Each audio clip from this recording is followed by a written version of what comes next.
To me, that's a sickening main event. It really is. Listen. If I want to eat food, if I'm looking for quantity, you go to a buffet. You're not getting any quality. You're getting quantity. That's what the PBC is doing. They're giving us quantity. They're not giving us quality. I want quality. Now, when I want to go eat someplace and it's quality food, you know where I go. I go to Sal's Neighborhood Pizzeria Restaurante.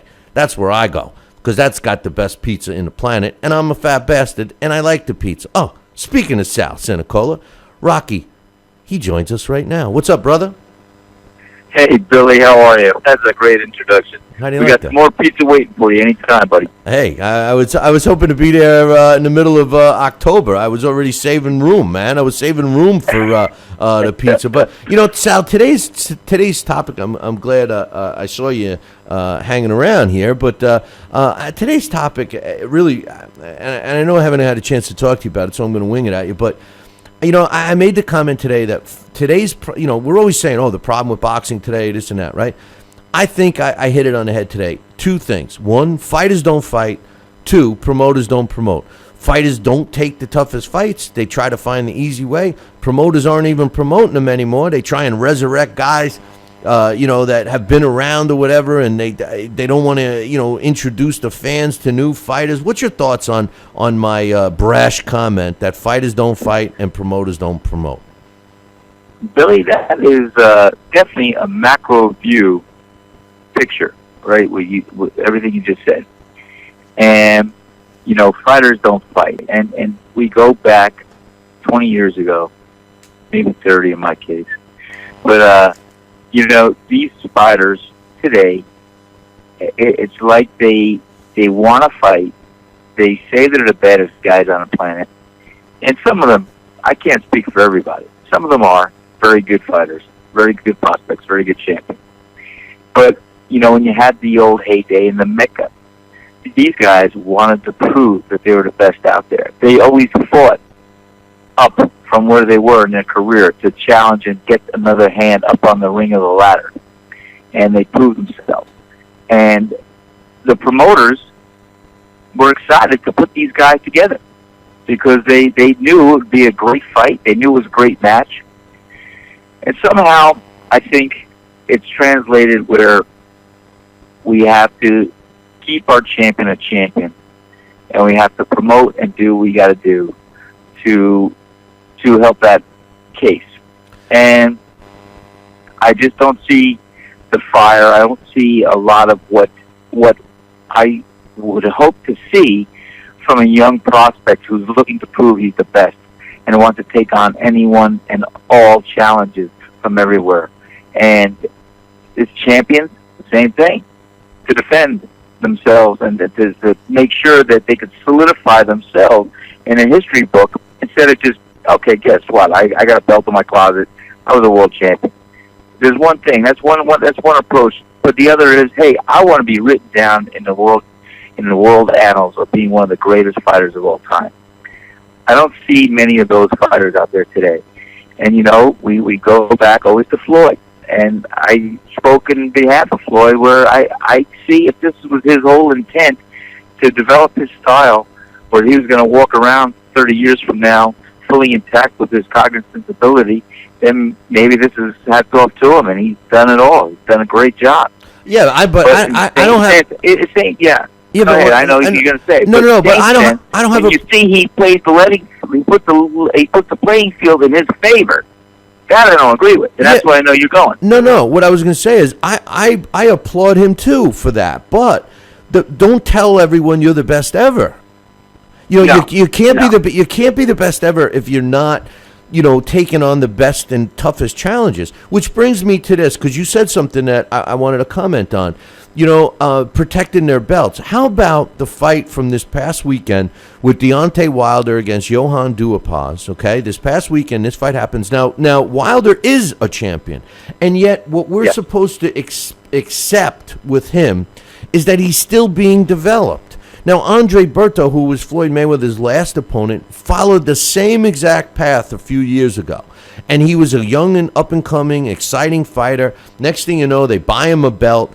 and then they feed him the same kinds of opponents that Wilder is getting fed now. And we were supposed to accept that as him still being developed while he's a world champion. Sal, once you get, and then obviously later on we realized that he never had a chance to get better, and he ultimately has become a gatekeeper at this point. But I mean, the bottom line is, once you achieve a title, and Lord knows we've said a million times that there's too many titles out there, but even putting that aside, once you become a champion, the time of development is over. You should be ready to take on all comers, right? 100%. Yes. You know what? When you're a champion, you are a champion. You're not the people's champion. You're not the paper's champion. You're wearing a title belt. You're supposed to be a world champion. So you should act and be ready and up to speed and do your homework, and you already acquired all the skills and the ability to be there. Now you got to learn how to fight as a champion. You fight as a contender to get to a champion. You fight like you're a champion. You fight as you train like you fight. And that's the old adage saying from the old Army boxing team. Jimmy Grant, my coach, used to tell us all. And that's what we did. We fought like we trained, and we trained like we fight. And the whole bottom line is we fought with the ferocity, the intensity, the controlled rage, as I call it, of wanting to win, knowing that the only way out of the ring for us and out of the way we wanted to live our lives to be as the champions was to win the fight, every fight, and to go in there with the objective that you're going to take on the baddest guy to prove you are the best. And I did. And I see these guys again, just like you said. It's a little bit funny because these guys, they come up and they just don't really push themselves. They don't, it's like the old poem I used to read in front of my wrestling team, think big and your deeds will grow. Think small and you'll fall behind. Think that you can and you will. It's all a state of mind. For many a coward fails before even his work has begun, and many deeds are thrown out before he even's won. Think big and your deeds will grow. Think small and you'll fall behind. Think that you can and you will. It's all a state of mind. These guys got to carry the state of mind. They're wanting to beat the best and to prove themselves that they are always the best. Take on all good comers, and that's it. That's the difference with the generations and what has happened with the game. Well, you have the promoters that want to elongate maybe one's picture as a champion and maybe feed him a little fodder here and there, and have these guys fight the pretenders, not the contenders. And you milk it out. You're a commodity. A fighter is a commodity. I was a commodity. You've got 4 and 3. You got several compact years where you got to get in there, make your money, be explosive, make your mark, and then they're going to throw you because there's always another fighter. Chicky Ferrari used to take me out to the Blarney Stone after training at Gleason's gym in the morning. And I loved Chicky Ferrari. He was a great trainer, and he would tell me, and I'd say, Chicky, I hope you're around. I want you to train me when I turn pro. I was just on a cusp of turning pro. And he said, Sal, I want to teach you a lesson right now. We have a great relationship. Sal, you could be a champion. You got everything it takes, but don't trust any of us. I said, what are you talking about, Chicky? I love you. I trust you. He said, no, Sal, we're all bad. I said, what do you mean, Chick? He said, we're all bad. The promoters, the managers, the trainers, they're all bad. We're all bad. You're a commodity. You got a few short years in a window. What you got to do is align yourself and make sure you match with the best of the bad, because we're all bad. Because once you're out of the game, we got another young prospect coming up we're going to bring along, and we're going to do what we have to do with him and for him and with him. And if he doesn't work, we get the next guy. I mean, he gave me an education, and it was a good one. I tell you, I forgot about Chicky. I knew him too. He was one of the first. I love Chicky. I got pictures of Chicky, man. He was. What a great day. We would go to Gleason's gym every day. He was training Tony Danza about 11 o'clock in the morning. I'd go in a 1 o'clock section with a picture one day. I walk in there. And he said, Sal, you just missed it. Those Hollywood guys, they came in. You should have been here earlier. Maybe they would have taken you too, but they wanted to see Tony move in the ring. And he moved good, and he looked good. It's a good thing they took him. They were going to do a movie about a taxi guy. And, of course, it was the Series Taxi. And Chicky said, it's a good thing, too, because I don't know how far he's going to go with his chin. It's funny. He was not training when I knew him, and I was promoting, and he helped me. He was one of the first guys that helped me with matchmaking. But, hey, listen, I got about 2 minutes. I got a quick question for you. Yeah. When you were active, when you were training, in between fights, Were you one of these guys that got out of shape and then had to really go focus to get back in shape, or were you pretty much stayed in, close to shape? Because the reason why I ask is there was a fight that was offered to a top fighter to fight a good fighter, it would have been a great matchup, and the fight is 5 weeks away. And the guy turned the fight down because he said he didn't have enough time to get in shape. His last fight was in April, 5 months ago. So the only thing I can think of is either they were scared to fight the guy or he let himself get totally out of shape. What did you do when you were active in those days? Did you stay relatively in decent shape, or did you balloon up a little bit in between fights? Billy, let me tell you, I loved my craft. I was a student and I was a teacher, both terms in my body, because I did it by the book, maybe too much. I read Dr. Robert Haas's book, Eat to Win, and I cooked all my own meals every day to prepare myself. I looked at food. This was the fuel for my body to do things. I would tear 30 pounds off, like Roberto Duran. He went up to 165, 160 in between fights. I go up to 150, 160, maybe just rehydrating myself, maybe for a week, and just eating and feeling good for a week. But guess what? Then after that, I went back to school. I never let myself get too far out of shape. And Don Turner once told me, and as well as Richie Giacchetti, they were both my trainers too. Richie mentioned it, but Don Turner said, Sal, it's always good to stay 2 to 3 weeks away from a fight, in shape away from a fight, because you never know when that phone's going to ring, and you got to be ready. And, something dropping out, something coming up, and that's true.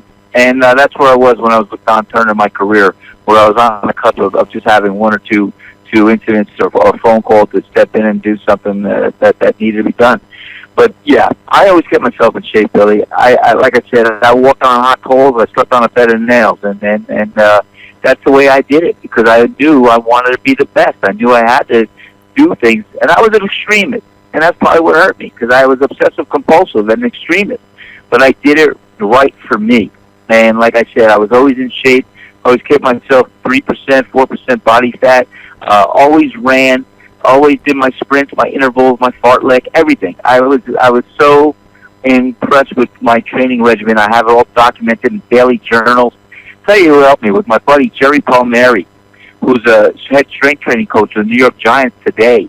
Jerry Palmieri won like 4 Jersey Golden Gloves. He and I came out of the same gym, same program. And Jerry could have turned pro. He would have been a devastating light heavyweight. He had a right hand that could lay anybody out. And Jerry went to Chapel Hill, North Carolina. Then he went went to Montclair, got his master's at Chapel Hill, went to physiology. Jerry became a strength training coach and worked on football universities until he was picked up by the Jacksonville Jaguars, and then now he's with the New York Giants. And Jerry, when I was with Richie Giacchetti, I called him and I asked him, Jerry, here, outline a menu diet, outline a training regimen for me to adhere to so I could always be in shape. And he took the time, he outlined like a month's worth of training, working up to a fight. And I was just like glue and like a sponge absorbing all this knowledge and everything else. And I did everything he said was to do. And he outlined a program for me where, I'm telling you what, I could punch bell to bell for 10 rounds, and I did, without even feeling tired. So I was always in shape, Billy. I was always in shape. I never let myself go too far, because I loved boxing. I loved my craft. I loved being ready to fight anywhere, anybody, anytime. Well, I think that you hit it on the head. Most professionals would have to follow that mentality. I mean, that's the way it is, and, for this guy to say what he said and everything, it just goes to show me he just didn't want to fight. He's looking for the easy way. But, hey, Sal, I got to take a break. I appreciate you coming on real quick the way you did. That was great, and we look forward to you and your thoughts next week. We got a couple of decent fights happening this weekend, so hopefully we'll get a chance to go in detail about those fights and get your thoughts next week one day. I would love to do that. I'd like to make 1 or 2 comments in the future, maybe about the Wilder to Hoppers fight. But, yeah, I definitely look forward to it. I want to tell all your fans hello and thank you so much. And there's a couple in there. Maybe I'm going to send some T-shirts for you. Okay, Billy? We just got some beautiful new Sal Rocky Cenicola Pizzeria shirts and it's got a couple good emblems on there. I got one for you too, buddy. I tell you, what we do is you just, when the people come down for next time we do something, you make them come there to get one, so they get a double whammy. They get the pizza and the shirt. We're gonna get the bus. We're gonna get the bus. Yeah, you better be careful. Yeah, people are looking for those tickets for that bus, you know. So anyway, all right, Sal. I'll be talking to you. I'll be talking to you later on. Thank you, Billy, and thank you guys for listening. Love you. Take care. All right. Ciao. That's my man, Bye. Sal Rocky Cenicola. And, with our schedule this week, Sal, his segment, we ran out of time. So it's great that he took the extra time to come on and feed the fans. I'll be back in 2.